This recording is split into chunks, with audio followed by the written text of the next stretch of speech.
This is Getting Past Subtitles. My name is Sean Peel.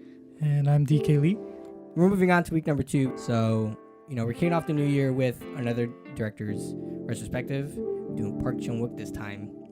Team Korea, I guess. Is what I guess is what we represent. Let's go. He's like, my people.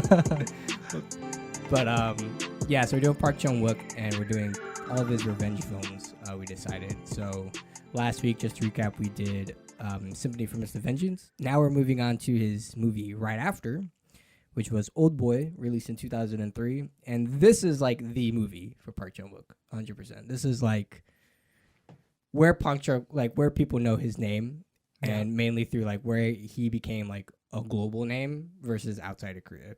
Because with Sympathy for Mr. Vengeance, it definitely put him on the map as a director in Korea. But then when he does Oldboy, with like its film festival circuit and everything, now everybody kind of understands who he is.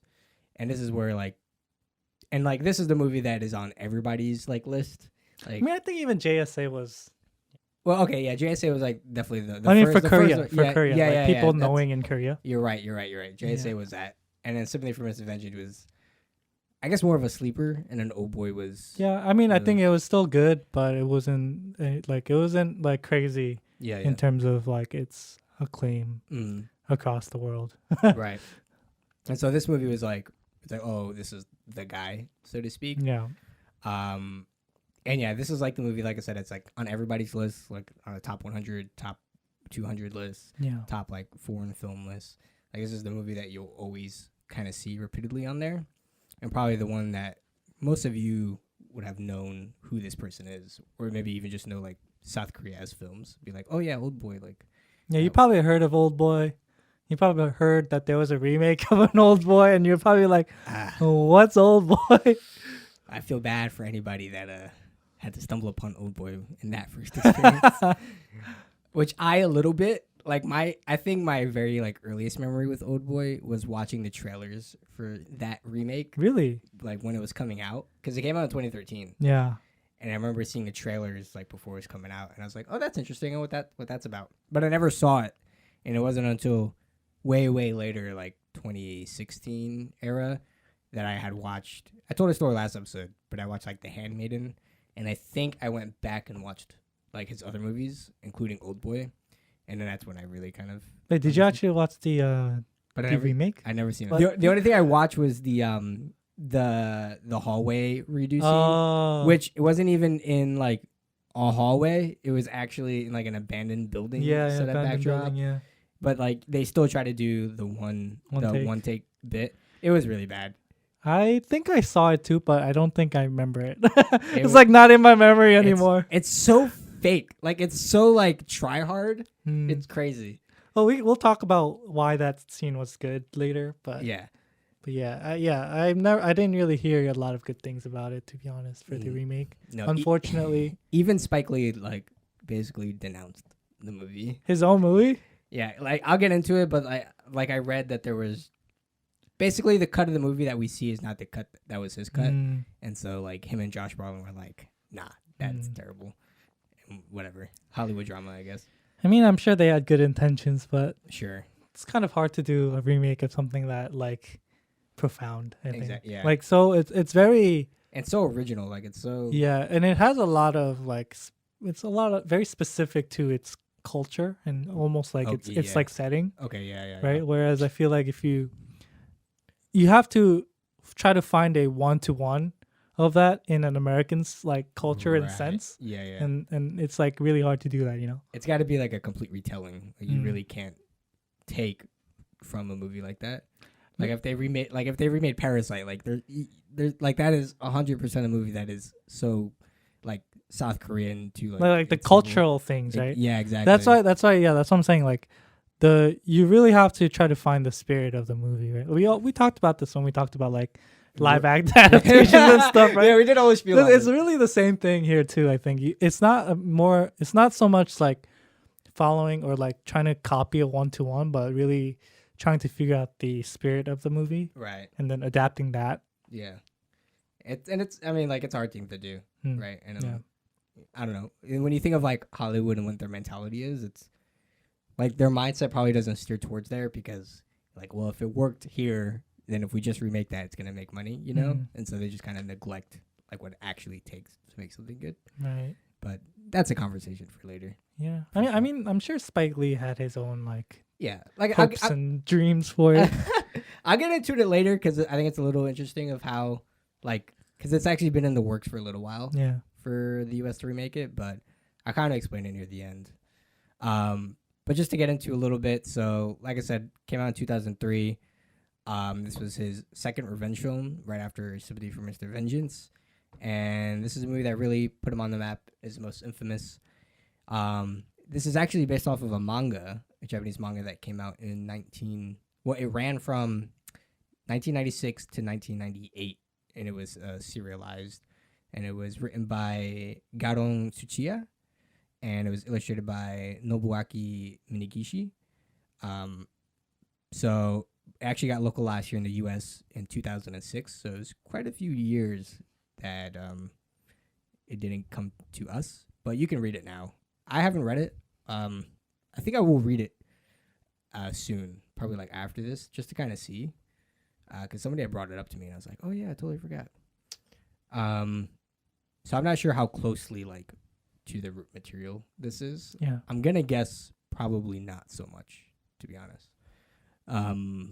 But other than that, it's kind of really what I've got. I've got some other facts, but kind of will tie into later as it's more like within the scenes of the movie. But so my first experience, like I said, I think this was kind of a movie that I watched after I seen The Handmaiden, and then I went to see his other revenge films. And my feelings were definitely like a little similar to after Sympathy for Mr. Vengeance, where it's just angst and like, oh, you know, after that. But I didn't get that feeling till the twist. Like you don't really get that till like the very end when the truth is revealed. But I think like the journey up into that this was a very thrilling film. Like it's a very exciting. It's very like kind of like an action thriller, but more mature and gritty and violent, you know? And it is like an adventure mystery film for all intents and purposes, because you're just trying to uncover like the truth basically from this guy. And then you get like a gut punch at the end and you're like, everything is so wrong. You know what I mean? And I still feel the same way watching it now. It's actually worse. It doesn't make it any easier knowing the movie, watching it again. Because I'm just watching Odesu like go through all this stuff like without any knowledge, and I'm like, don't do that. Like he's like just running through the hoops, right? Right, yeah. And that's laid out before him. It's kind of sad. And then everything with like Mido, it's just like it doesn't make it any easier. It really just doesn't make it any easier, you know? Yeah. This is really like when I finished it the first time, I was like, this movie now goes into a shelf that doesn't need to be opened up for a while. And then rewatching it now after so many years, it's like, this is why this isn't something we watch all the time. Yeah. For me, like when I first watched it, I don't think I really understood the movie because I watched it when I was pretty young. Okay. So watching it, I don't even think I like fully realized like who was like pulling the strings and why things were happening the way they were and like what the characters were like trying to get from it. Yeah, I understood that like Odesu was like trapped and he was stuck there for a really long time and like he was trying to like find the person who did it. Yeah. But like the twist at the end where like Eugene tells him about his daughter, right? Yeah. I don't think it hit me. Like I wasn't able to process what that meant. Right. At that age. The weight of like no. Yeah, just what the consequences meant. And like I think a lot of the flashback parts kind of like flew past me. I don't think I realized that like he was like involved with his own sister. Like, that was like a big part of it, like big part of the story that like that was the reason why he did that's the reason why he did everything that he did for real, right? Like that's a real reason. But but I don't think I caught that when I Okay. watched it the very first time.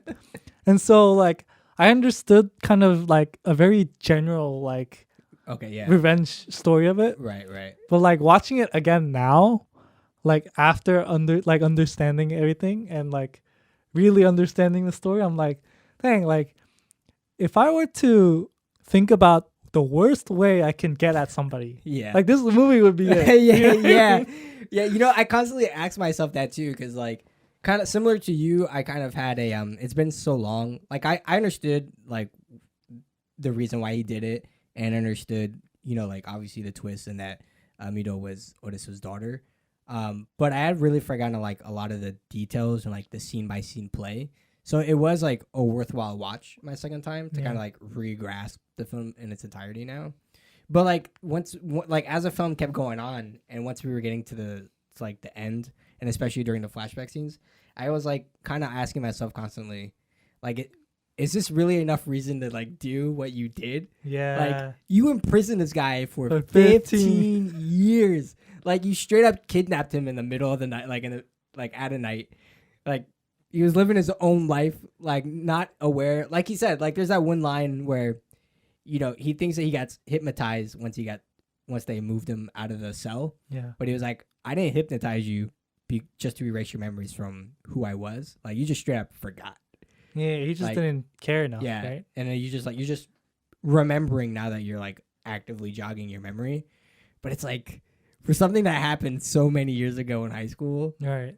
And then I get it, like really the impact is like his sister committed suicide out of the consequences that happened of what was like maybe a white lie. Not even a white lie, but just the like, rumors that he kind of rumor. spread, right? Yeah. That grew out of his one little like Yeah.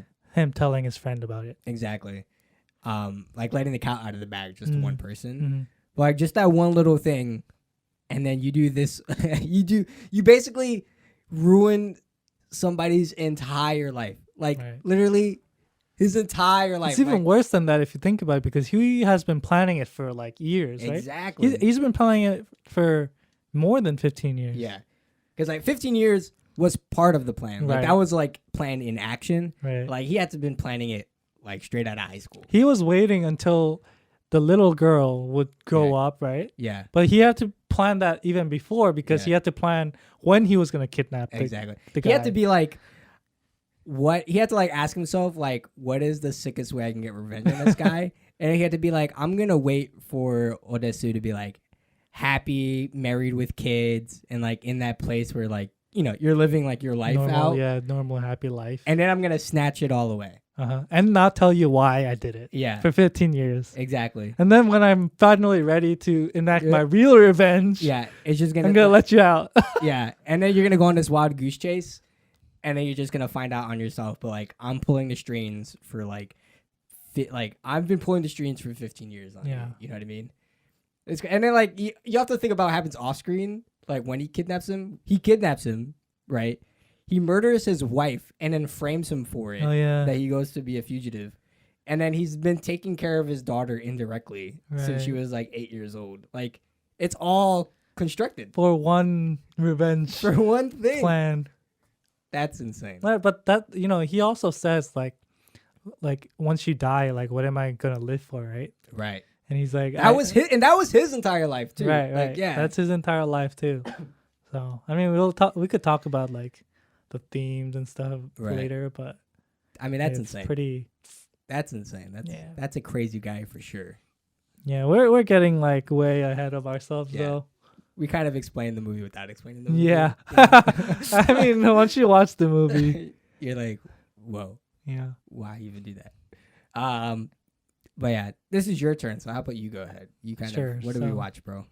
You know, Oldboy is about this guy whose name is Odesu, and I mean we kind of explained it already, but he's living his life, and he's a very rambunctious and loud dude, and he just does whatever he wants, and he, you know, got into trouble this one night, and his friend bails him out, and he's talking to his wife on the phone, and his friend is basically like the uncle for his daughter. Right. So he's like, oh, like let the uncle talk to the daughter, or like talk to the wife for a bit. Right. And while he's like talking on the phone in the phone booth, Odesu gets kidnapped, and he gets taken to this random place, and he has no clue where he is, and all he gets in terms of like human interaction is a person who brings him food, brings him dumplings, fried dumplings every day, the same meal every time, into his little like room where he has like, I guess, a little area to shower and a bathroom, and basically just like a bunk bed and a TV. It's like a hotel. Kind of like a hotel, yeah, but like you're just stuck there forever. Imagine if you had quarantined for 15 years and you just had to stay in one room. Yeah, like you got stuck in a motel like off the driveway. Yeah, and you could never leave. Yeah, you can never leave, and you were just given fried dumplings every day. Yeah. And so like, you know, he's there and he kind of wants to figure out. He's like at a certain point, he's just like, I don't even want to leave. If just tell me like why I'm in here, right? Like the reason why I'm in here, and that's like his biggest like, you know, like problem, because he doesn't know why he's there. Yeah. And no one's telling him, and he's just given food. And at night, actually, they throw in like, they pour in like some gas to make it sleep, like a sleep gas, like they like inject it into the room so he falls asleep every day. And like multiple times he like tries to kill himself, and he also like tries to like get out and stuff like that. Right. But after like year 11, he kind of decides like I'm kind of comfortable being in here, but like he vows to get revenge on the guy who did that to him. So he actually starts writing in his like little journal to figure out like all the wrong things that he did in his life, to see like, to figure out who is the one that like put him in there. Right. And he also starts trying to get in shape and like learn to box and stuff so that he can be fit and strong enough to like fight the dude later or whatever at the end. So like he would watch like TV, and basically the TV was his like outlet into the world. And so like that's how he would get all of his like information for anything. Yeah. And so he's like living like that for a few years, and like one day, like he, you know, as usual, they gave the fried dumplings, but then this time they actually gave him one extra chopstick by accident. And so he uses that chopstick to try to dig himself out of the room by like, kind of think about like Shawshank Redemption, like just like digging out of the concrete and the bricks. And so like by year, like I think it's by year 15, he finally gets like a taste of like rain outside. As soon as that happens, he actually is taken out of the room, and the person who was in charge basically hypnotizes him, and we don't know what they hypnotize him for. We just know that there's this woman who came into his room once the sleeping gas was inside, and she hypnotized him. After he got hypnotized, he was released out into the world. And so he's released out into the world on some like in a suitcase on some like skyscraper, right? Yeah. And from then on, he tries to, you know, find out what's going on, what happened, and tries to figure out like, you know, who this is like his only one like goal in life, right? To get revenge. Like nothing else matters besides. Right, because he doesn't. Oh, I forgot to say. We kind of mentioned before, but he doesn't even have his wife anymore, because they framed him by using like his DNA and stuff to make it seem like he's the one that killed his wife. Yeah. So and then it's like to the world, he's like a fugitive. Basically. Yeah. So to the world, he's a fugitive, and he comes out into the world. He has nowhere to go, so he basically is like wandering around. Like he's at this like a sushi, like a sashimi restaurant, and he's like looking outside, and some like beggar comes and gives him like a wallet and like a phone, and he takes it because the beggar's like, oh, don't ask me any questions because I don't know anything as well. And so he takes the phone and the wallet, and he decides to go into the restaurant and get some anything that's live basically. And the restaurant, the one of the chefs in the restaurant, the sashimi chef. Is it? Do you call it a chef? I feel like there's a word for that. I don't know what the title for like yeah, a sushi chef would be. but anyways, she is in there and she kind of recommends like, oh, we only have live octopus, and so he's like, okay, yeah, I'll take it. Yeah. And basically he starts eating it like live. Yeah. And while that's happening, he gets a phone call, and he picks up the phone and he asks like, who are you? And after that, he like just falls unconscious Yeah. all of a sudden, right? And then the sashimi chef, the girl, she is like shocked because that happened, and so she takes him to her house. Yeah.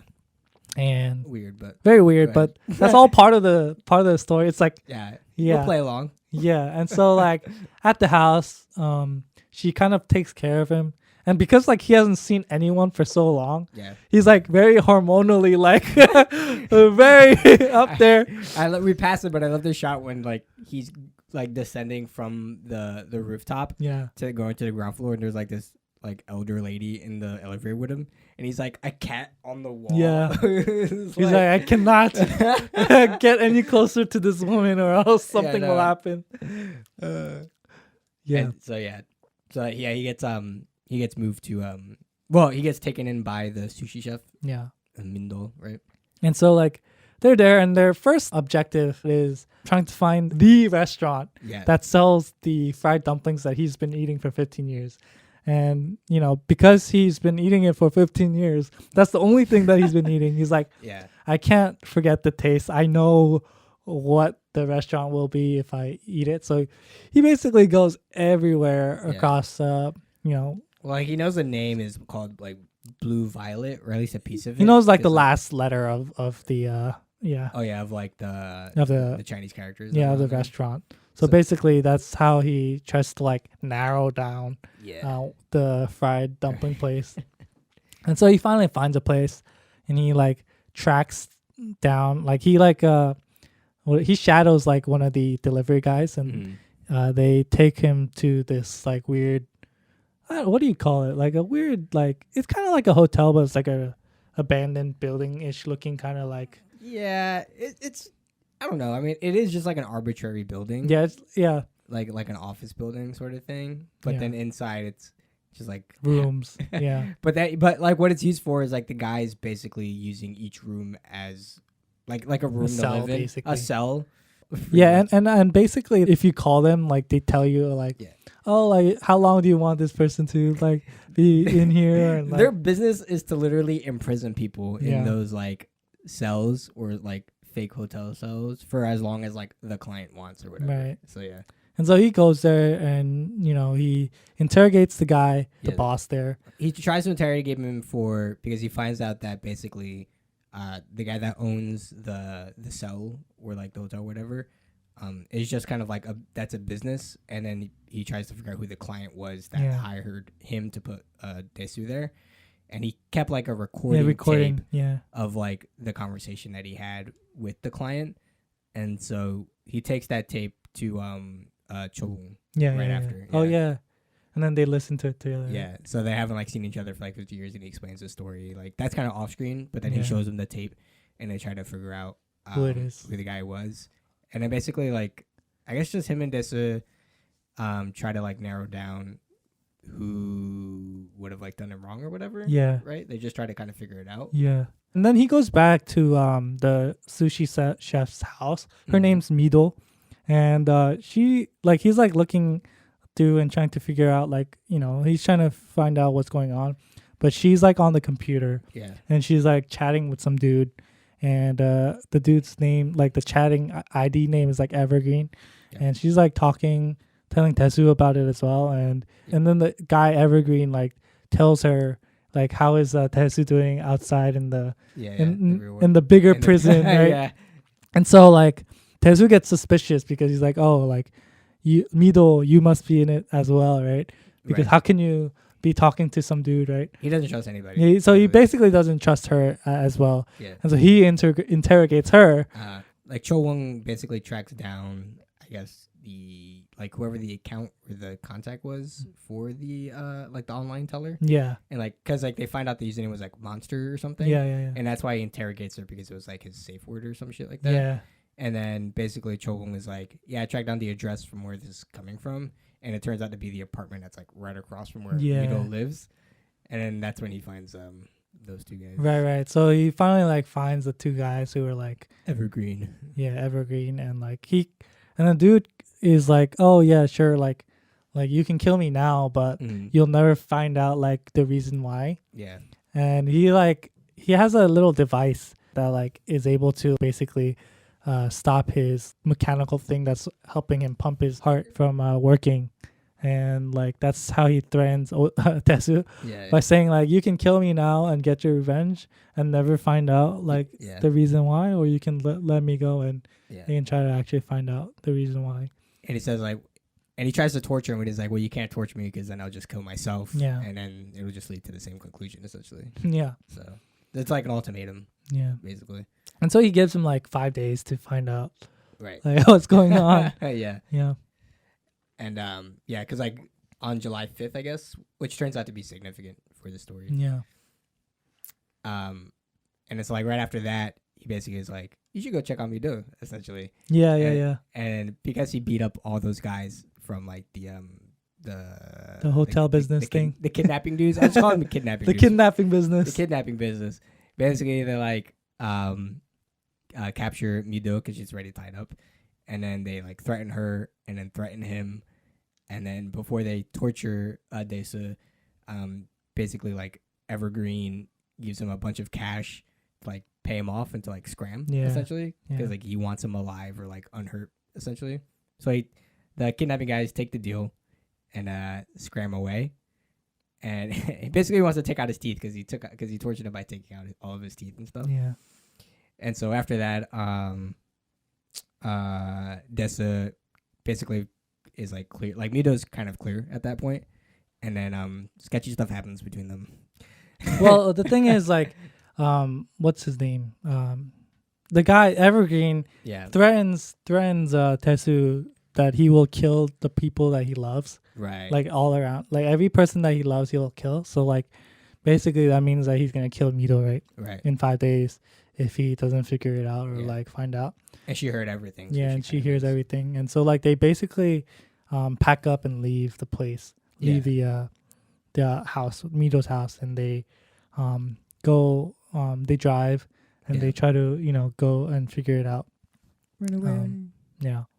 Run away. And so they end up in a hotel, and then they make love, and then that same night, Evergreen like knows everything that's going on, and so they gas the hotel room.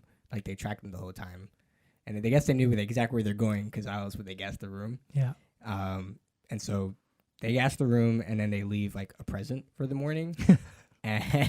and this opens up the box and it turns out to be the kidnappers, the CEO guy's hand with like his ring and stuff.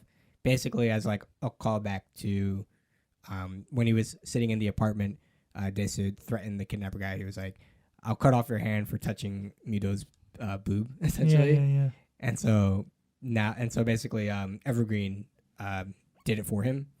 So Desu was like, well, the only way that he would know that, since he wasn't in the room, is we're bugged, and that's how he was able to. Device. Yeah, that's how he tracked us down, and he was able to like do this essentially. Yeah. So then they go to like some store, like electronics store or whatever, and they find the bug in his like the sole of his shoe, and then basically they're like trying to figure out like what Evergreen means. Yeah. Right. Because like that, and then the name of like the date of like July 5th, and like what that pertains to. Yeah, and then he goes through the list of like all the things that are Evergreen on the internet. Yeah, on the internet, and then he realizes that it's the school that he used to go to. Yeah, in high school. Yeah, and so they figure out that it's the high school, and I think, well, no, that's a flashback actually. Then it goes into a flashback of, right? Isn't it the flashback first of meeting Evergreen? Well, his name turns out to be Wu Jing.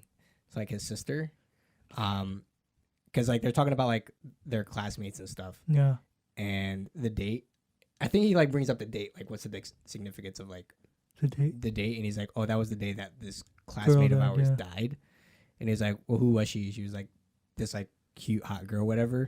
And she had a brother, and then basically they go to the school. They actually do go to school because they try to look through the yearbooks, and he finds Wu Jing in the yearbook. So that's how he finds what his name was, and then that leads him to the sister, finding out who the sister was. Yeah, Like all her pictures and stuff were like redacted from the yearbook because she died. She passed away.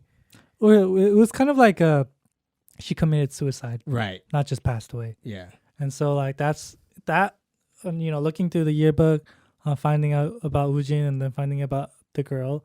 Like he tries to figure out why she killed herself, and so he like goes to like the old like people like colleagues or whatever, and like tries to figure out like who she was and like trying to figure out. And then like one of the women that he goes to visit, she calls her own like friends and people who remember the sister or the girl, and then the person is like, oh, like you would know best about who she is, right? Yeah, because like he finds out that there's a bunch of rumors about her. Like she was like this slut, like around the school. Yeah, she was like involved with a bunch of like other boys around the school. Yeah, she was very promiscuous and like everyone like Yeah. Yeah, she was slept with everyone or whatever. And so he tries to like kind of unravel what the rumors meant, essentially, like what's going on. And then that's when he goes to the other classmate and then to the like, beauty salon. And then the woman who is like who was at the school as well basically tells him like, oh, you would know the best. And then that triggers like a flashback about the whole thing and like who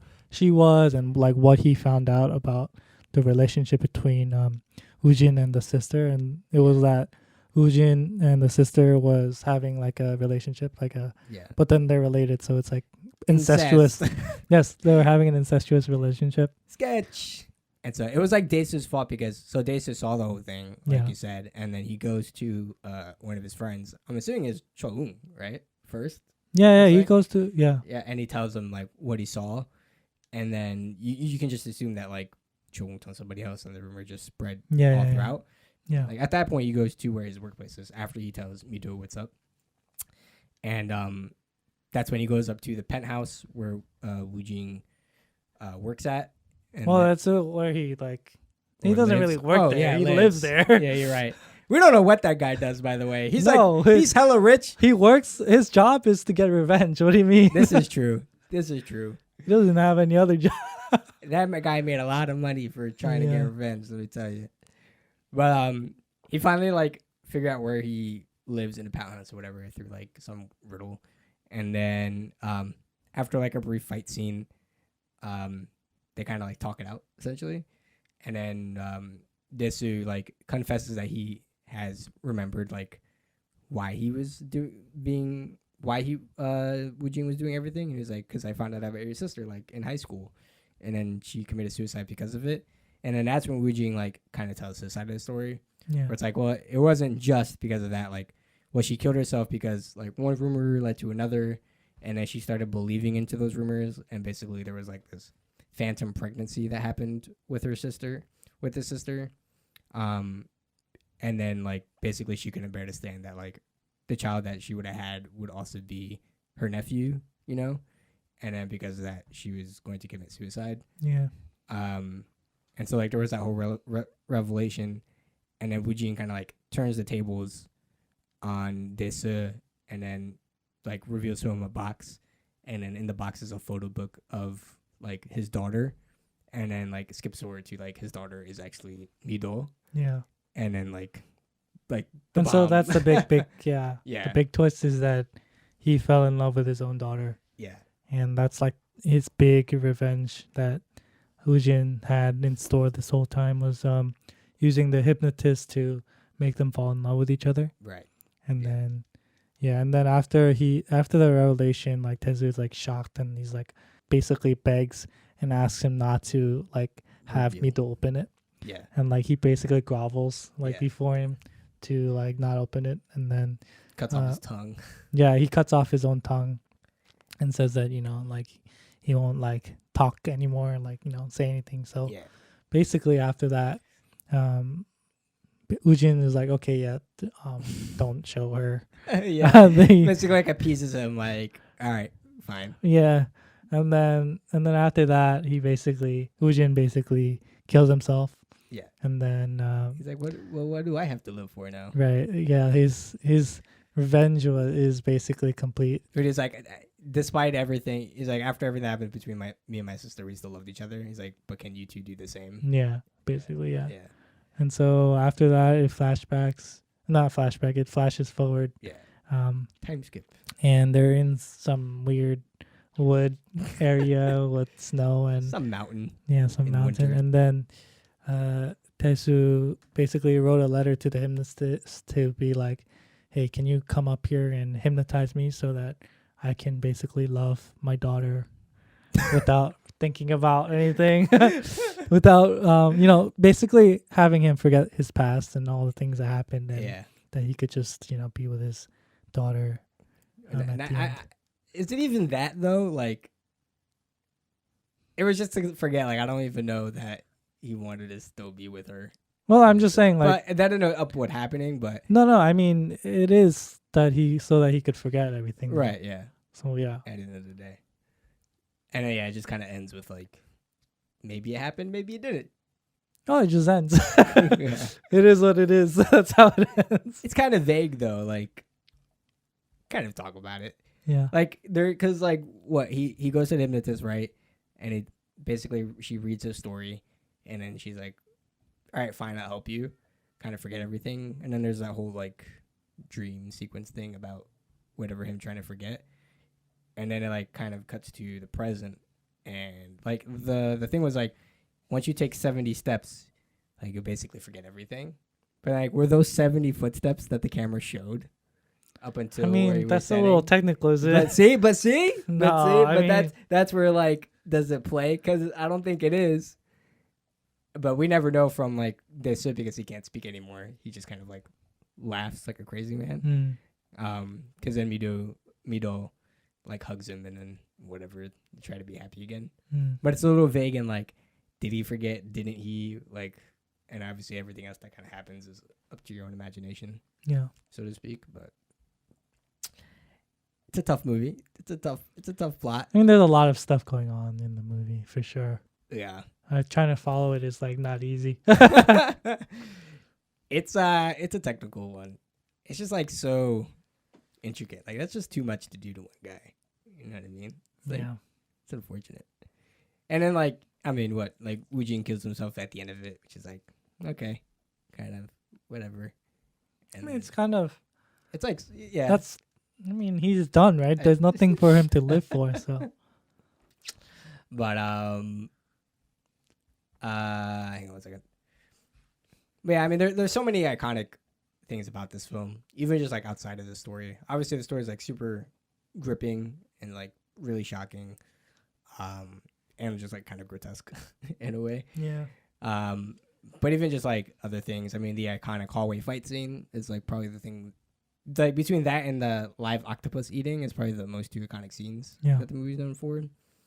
And like the hallway scenes is really done really well. Even watching it this time around again, it's pretty awesome. Just like, we kind of talked about this in other action films where like you just want to see the action. Like if you have like cut after cut and like you're shooting it like edit wise and you don't see anything that's really happening, it just kind of all gets mixed up and it just looks bad.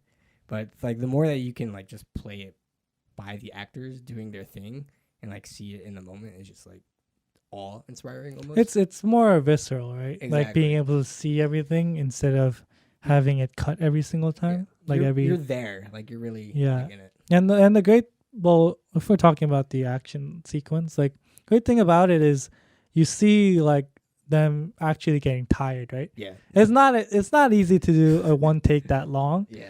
And like imagine like all of those people like in that one little hallway or whatever. That's a huge choreography. Like with that many people to do it in that one take, that's like a really detailed choreography. And so like it really sells the heaviness of it and just like the weight of it, and like every hit feels like, or like every fall feels tiring and sweaty, and you feel like the further you go, every time you get stabbed. And what I love about it is like the main character doesn't like win every time, right? He gets smacked around, like he gets stabbed, he gets beat, but he's barely pulling through. Yeah, he's barely pulling through. And I love that last shot too, where he like it's a close up of his face, and it's like a a depth of field. You just see the whole hallway in the back and Yeah. all the people just like on the floor. Yeah. And he has just like that smile on his face, that iconic smile, Mm. which is like a reference to the painting on his hotel wall, You're right. or like right. his room wall. Yeah. And so like all of that is like really well done, right? Yeah. And so I just like love when he like starts hammering people's toes when he's like gets on the ground for like the third Yeah. time. And everybody just starts throwing like their sticks at him. Yeah, that's like the great part about it. It's like the dudes are so tired, like, and they're scared of of Tezu because he's like a monster at that point, right? And like they don't even want to go close and like throw that little like wood at him. But it's like, because like the last guy that he beats up is like the biggest guy The with like, yeah. no shirt, and even him, he's just like backing against the wall, and Yeah. he's like, "Back up, guys!" Like he's Yeah. coming towards me, whatever. Yeah, but what I like about the action scenes in this movie, and just like any movie really, but like what I like about it here is that like the action serves to tell the story too, right? It's like it's part of the story, it's incorporated, and it feels like it's genuinely like a part of the story. Whereas sometimes, like, especially in action movies, it feels like more like the story is catered to the action rather than the action catered to the story. Yeah. And here it's definitely the opposite, where it's the action is catered towards the story, and it's part of the story, and it's part of the growth of Tezu, and it's showing who he is. Yeah. And it's showing like the insurmountable odds that he has to get through for his revenge, and I think it really like encapsulates that really well. Right. So that's why I really like the scene too. Yeah, like if you think about it, like there's not all that many action scenes in this movie, to be honest. Yeah. Like this is like one of like a handful. I mean, there's quite a bit actually if you think of. I mean, like They're all- considering like Right. it not being like an action movie, I Yeah, feel like yeah. even at the end there's like that That's the scuffle. Yeah, with the I mean, there's like a lot of like action and like violence being taken out on people, but like full on brawls. Like there's in the beginning, like right when he gets out, he fights like those kids just to test out his fighting ability, right? yeah. And he's like, well, looks like imaginary boxing actually does work in the real world now. And then then there's that, and then there's this fight scene, which actually happens pretty early on too, because that's when after he interrogates the guy and he comes back out, he's met with all like the grunt workers. I love that scene where he's just like, "Is anybody here AB blood type?" Oh yeah. And he's like, take him, rush into the hospital, Yeah. and then he just fights everybody else. And then after that, there's it's really just violence being done to people. Yeah, it's not really. Yeah, there's not like crazy amount of that. It's not like an action movie, you know. Yeah. And then just getting tortured, Yeah, a lot of that. getting tortured, and then just at the end when he's fighting The other two guys, Mr. Han. and Mr. Han. Yeah. Yeah. That guy goes crazy, yo. Yeah. To this day, I watching. I'm like, I don't. What? He gets lost in fighting. Like if something triggers in him, and he's just I don't know, just turns into a beast. And then Wu Jing has to shoot him to Oh yeah. be done. Well, with no, it. he got stabbed in the ear. Oh. That's why. Oh, right. That's why he was like, I was gonna kill him, but Wu Jing's Just, too not late. gonna have any of that. He just Yeah. shoots him in the head. None of this prolonged stuff. Yeah. We're done here. But yeah. Gosh, what else?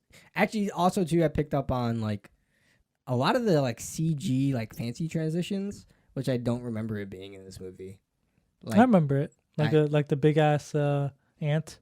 The ants, or just even when after he meets Mido and and that scene with the train coming in, that kind of transition, or when they go to the high school and they find the picture on the internet, and then it turns into the external shot for the next scene, all that stuff. I was like, oh, this is kind of cool. It's really well done. I didn't remember these. And I like the fact, it's funny because you can obviously tell that the ant is CG or whatever, right? Yeah. But it kind of works out, Right. in the movie, because it's a very they're not trying to sell it as if it's real. Right. It's like a dream. It's like an illusion, right? It's like a Right. hallucination Yeah. of the person. So the fact that it is you can obviously tell that it's surreal it's surreal. It's a CG thing. Right. A weird ass looking ant. But even in context, it's surreal. They're not even playing it to be That's what I'm this is saying. reality. That's what I'm saying. That's why I feel like it works better. Right. Like the CG works better. Mm. Whereas like if we were trying to do it like as if like it's a real ant, right? It would not have worked. And like even like the crawling, like the ant like coming out of his skin and stuff like that. Right. Like you can tell it's not real, but Yeah, like yeah. it works well because like obviously it's not supposed to be a real ant, right? It's like kind of his imagination. Yeah. I think like that effect too, where it's like crawling under his skin, was really well. It was really good. I watched that now. I was like, yeah, that looks kind of real. Actually, that looks kind of cool. That's weird. Yeah. Yeah. Let me see what else. Yeah, that's like kind of it for like the release scenes that pointed me out. Anything that really got your attention this time around? I mean, a lot of the shots that they had were nice. Like when they wake up from the hotel after they had sex, Hodesu and Mido. Like that shot of them like in the blankets, but like they're just staring at the camera. Yeah. Like, yeah, and it's like that was cool, it's a back and forth with the box. Yeah.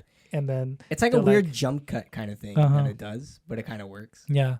And they're like in their like bed sheets, but like it's a very nice composition there that looked nice. Right. And then the purple box, like it's right just there. like a really bright purple box. Yeah. And that juxtaposition was nice.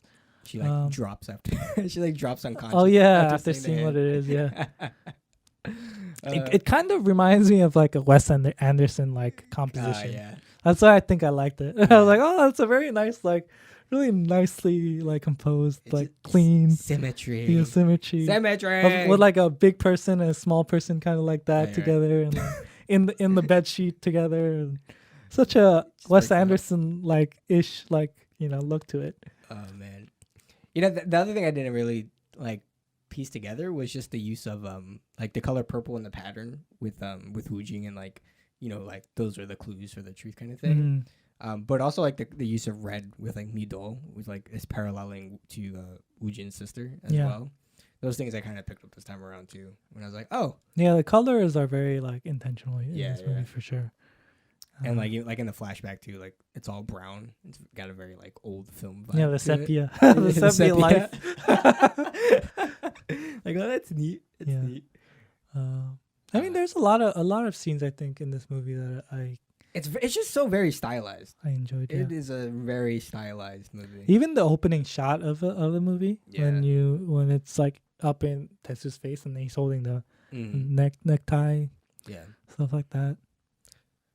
I would say like I think one of the biggest things that I kind of thought about when I was watching this movie was similar to like it just being really stylized, but just like how kind of almost commercialized the movie felt. I think like my initial feeling was like I think I was just so enthralled with like the twist and like the gut the first time, but then this time around, kind of like watching the whole thing, it's such a like an exciting like thriller kind of esque film.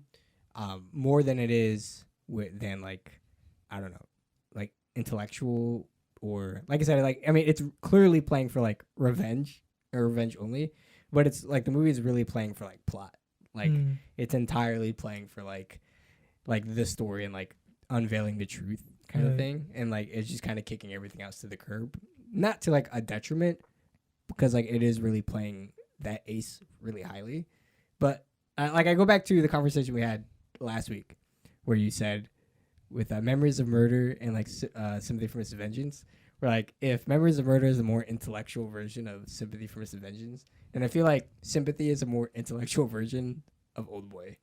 I mean, I think that definitely this movie, like you feel more for the characters in this movie than like Sympathy for Mr. Vengeance, right? Because you're literally in their shoes in this movie, where like you're like with the characters the whole time in this movie, whereas in Sympathy for Mr. Vengeance, it's like you're not really there with them the whole time. Sure. Right? Or like like the characters are all like we follow different characters at different times. Yeah. And so that really affects the way that you kind of go about caring for the characters, where as here you're basically with Tetsu the whole time and you're like in his shoes. Yeah. And you're kind of finding out the mysteries as well alongside him, which is kind of why I think that works the way that does. I think Sympathy for Mr. Vengeance is like,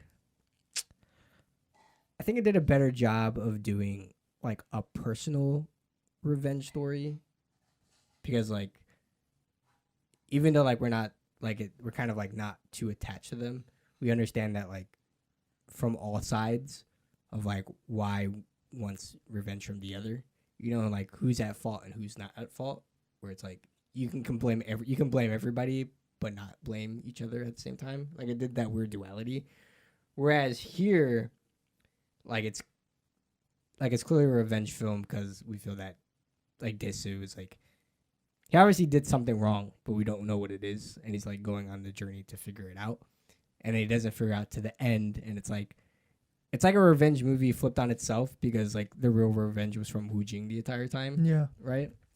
And so we're kind of like losing that factor of like knowing.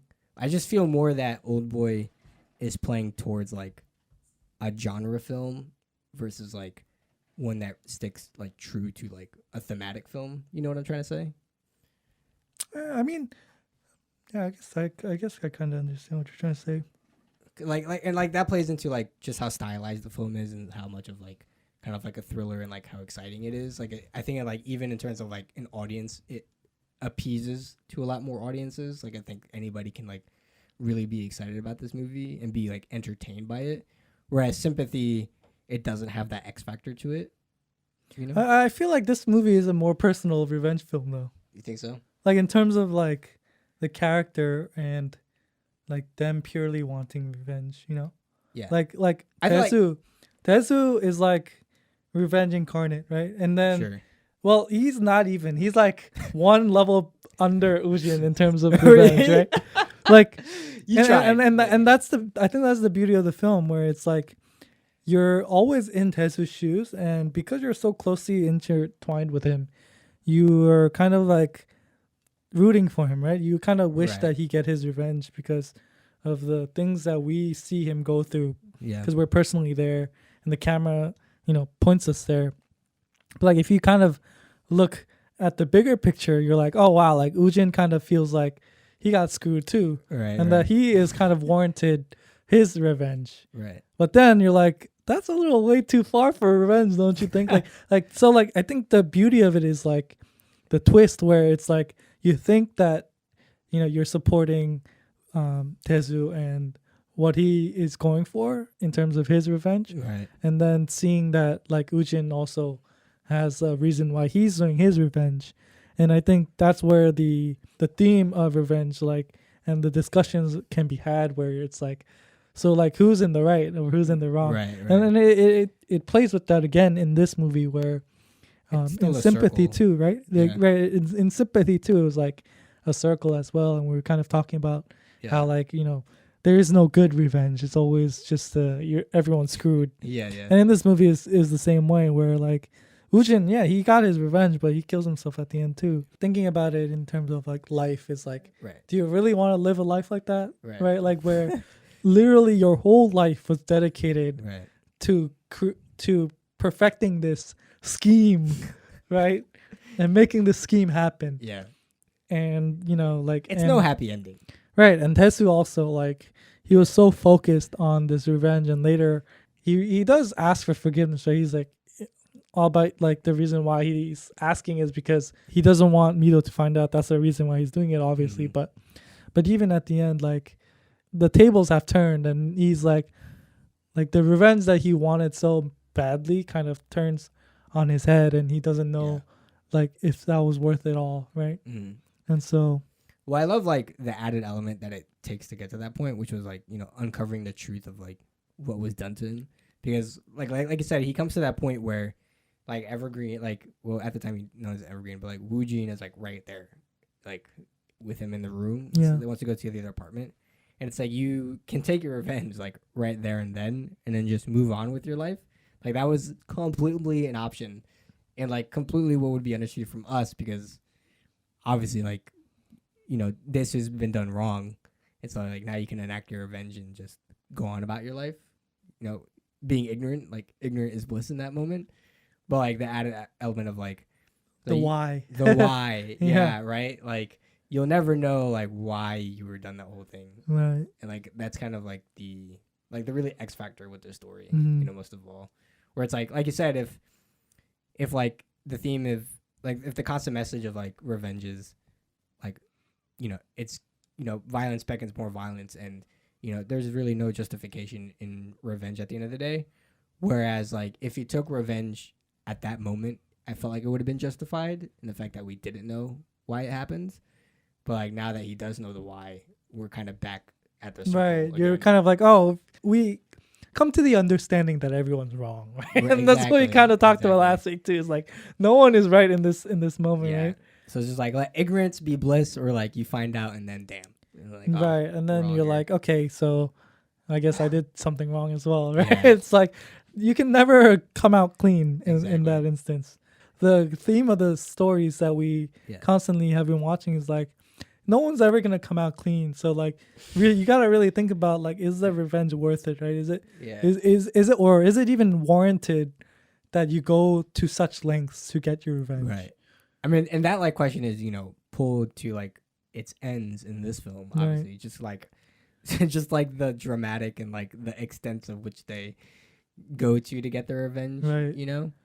And like my question is, do you think that like the revenge was more warranted in this film versus in Sympathy for Mrs. Vengeance?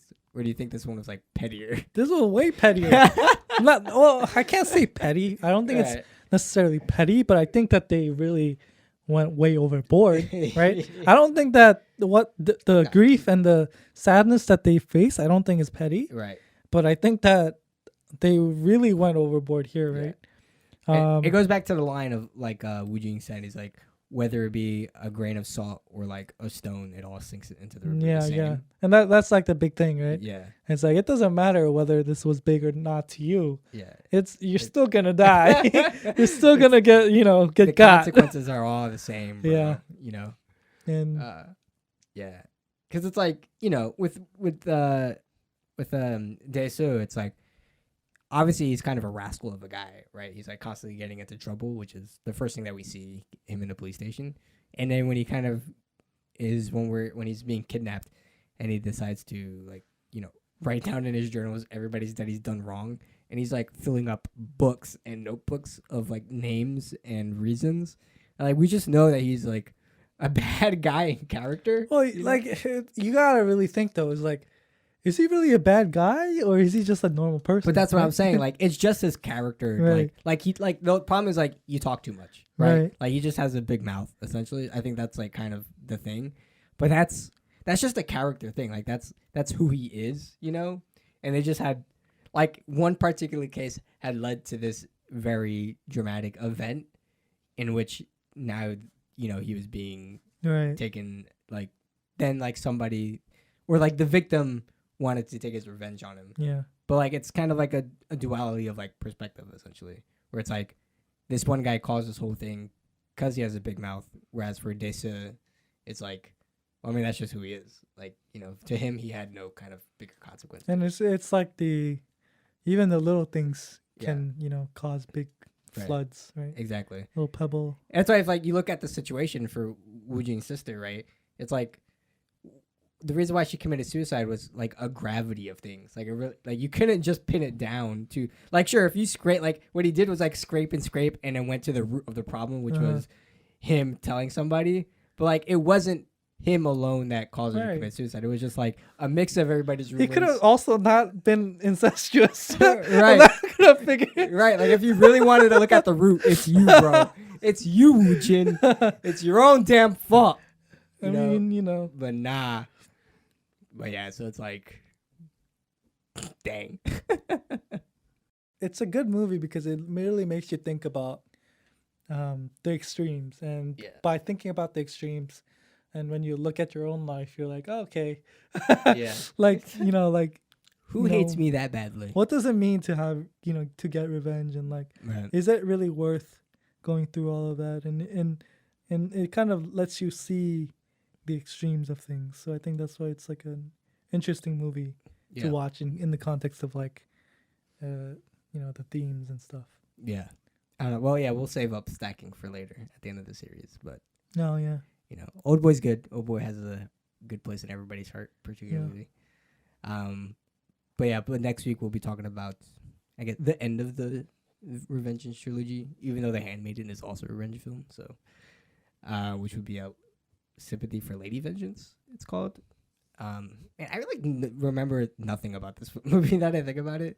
Like outside of like there's like bits of scenes that pop into my head, but like for the majority, I don't really like can't piece it together. So I also don't know how much I was paying attention while I was watching that movie. So we'll see.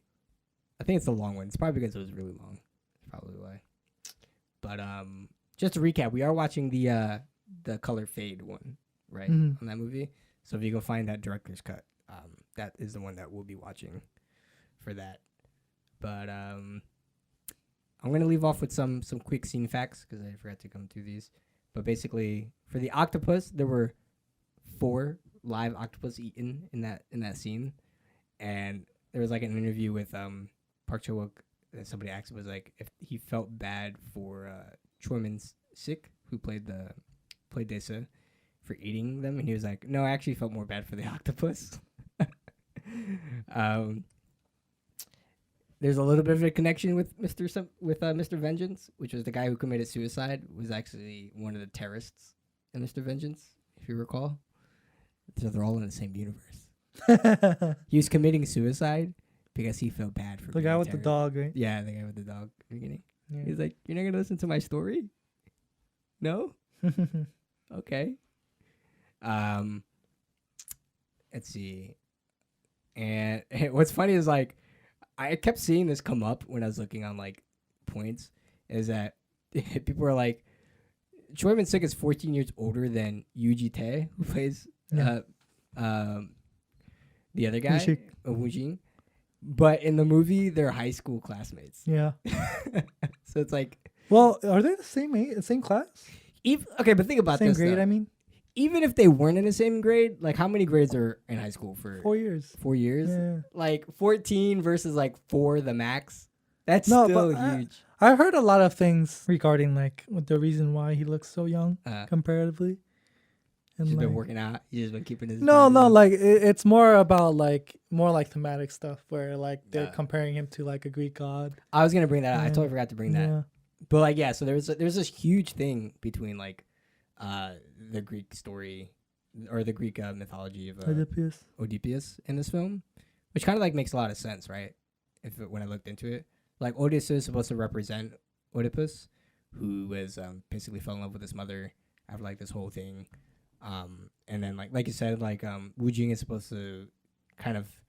I saw 2. Like one is that he could be like Apollo, which was the god that gave the prophecy to Oedipus that of like his fate essentially, or like the other thing that I read was that he like represents just like a god essentially, and that this is like sort of like just a mere mortal, and like he's like in the movie young, like handsome, but he's like has all these riches, and he's also kind of like the puppet master over everything. So he plays like a very like godlike figure, and he's just like dictating literally the fate of Disa throughout the movie. So there's kind of like that element. Yeah, you gotta kind of look at like the hypnosis as like Aphrodite, who's like the god of love, right? Because she hypnotizes them into being in love. Yeah. So there's kind of like a lot of parallels between that. And Park Chan-Wook, I don't know like to what extent he wanted that, but he did kind of see like Disa as Oedipus. There's a scene where Woo Jin is like posing. Right. He does the yoga pose. That's like a pose to make him look like Apollo. Right. So there's definitely some intention there. But what was neat is that apparently like that's more of an insight that Korean journalists come out with the movie versus like U.S. journalists have seen. Yeah. So that's kind of an interesting tidbit. We're just dumb. I mean, people get different, things out of the movie, obviously. Yeah. But yeah, I think that's an interesting take to it, though. Yeah. Like seeing Woo Jin as like a godlike figure, especially seeing how he manipulates like Tetsu's life, right? And like in every aspect, right? Yeah. Like, he can't run away from him, basically. Exactly. And that's like kind of an interesting take on that. He's the reason that you're alive. And if you know like Greek mythology too, you see that all the gods are very they do whatever they want, and they're promiscuous, and like they super sly, they, super like selfish. impregnate like mortals and like all of that, and they get with their own Yeah. own people and all that, All sketchy other ancestral gods and stuff. yeah, and, all that weird. happens in Greek mythology as well. So I think Yeah. it's a very apt kind of comparison, Mhm. comparing Ujin to that, and I guess like Tezu kind of was the one that tempted or rebelled against the gods, right? And Right, he's right. suffering for that Right. fate. Unintentional. So it's like it's a very but you can see it as a Greek tragedy, and I think you still kind of makes sense. it is a very strong parallel though. Like Mhm. it definitely like even like tonality wise, it kind of just like fits into that mix. But other than that, we like I said there was a couple of remakes. There's actually also a Hindi remake Oh, as well, which probably just isn't good either. maybe we should watch all the remakes and- Whoa, for slow down. Patreon. Slow down there. Slow down there. and see how Even it if is. you guys pay, I don't know. That's a lot. That's a lot of grief on my behalf. But like regarding the U.S. remake, like so there was a 13 remake directed by Spike Lee, starring Josh Brolin, like Elizabeth Olsen, and all of them, and it's not good. But like, basically Spike Lee took it up, and I guess like there's just like a difference in cuts. It's like the original cut by Spike Lee was like an hour and 40 minutes. And basically like the studio cut it up to be it was 143 minutes, and the studio cut it up to be like 103, and then basically they were like, this isn't our movie, and he just like kind of redacted it, and Josh Brolin too was like, yeah, that cut sucks, but that's what we see, and then we'll probably never see the original cut. So who knows like what his intention was, or like maybe it was better, maybe it wasn't in that sense. But like the project had been stirring for a while, like even in the early 2000s. Originally Spielberg was attached to direct the movie with Will Smith starring in it, and basically it went nowhere, and there was like this screenwriter that was gonna adapt the writing, and he was the only person that stayed with the project because he wrote the script for Spike Lee's. But then it came out years later that Will Smith was like, yeah, we're not doing that movie. And then like it came back again in like 2011 or something with Spike Lee. But just a weird movie to remake. Like, I don't know. It's not like franchisable, Yeah. If that's the goal anyway. But you can't remake Magic, guys. Don't remake Magic. Just saying. But other than that, next week, Sympathy for Lady Vengeance, the fade to color to desaturation version, and we will see you there. And don't forget, we will be launching a Patreon, guys, pretty much soon. Hopefully by the end of this video, go check it out. We'll have some exciting stuff that you can take part of in tiers. We'll have one of our biggest goals for this year we kind of talked about was being involved, right? Was that the word? Engaged. I don't know my English words right now. I'm so sorry. Was engagement. So, that's kind of what we're thematically going for here. We'll be launching a Discord, and so we can have kind of community and talk going and see what it is that you guys want to see from us and what kind of exclusive episodes and things. We have some ideas and some episodes in the bag. So again, go check that out, and see you next week. Bye.